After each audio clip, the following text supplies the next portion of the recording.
Ayah, macam mana saya melap lantai kalau orang asyik lalu? Lantai tak sempat kering, orang dah jalan.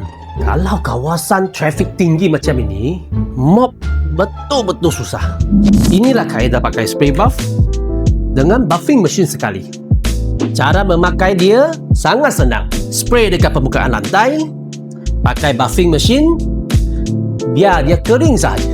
Mesin akan membersihkan lantai dan menaikkan kilauan dia. Dan yang penting, kawasan itu tak payah tunggu lama untuk kering. Orang terus boleh lalu.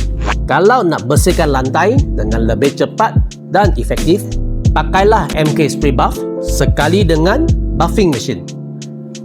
Sebarang pertanyaan, sila menghubungi kami di bawah.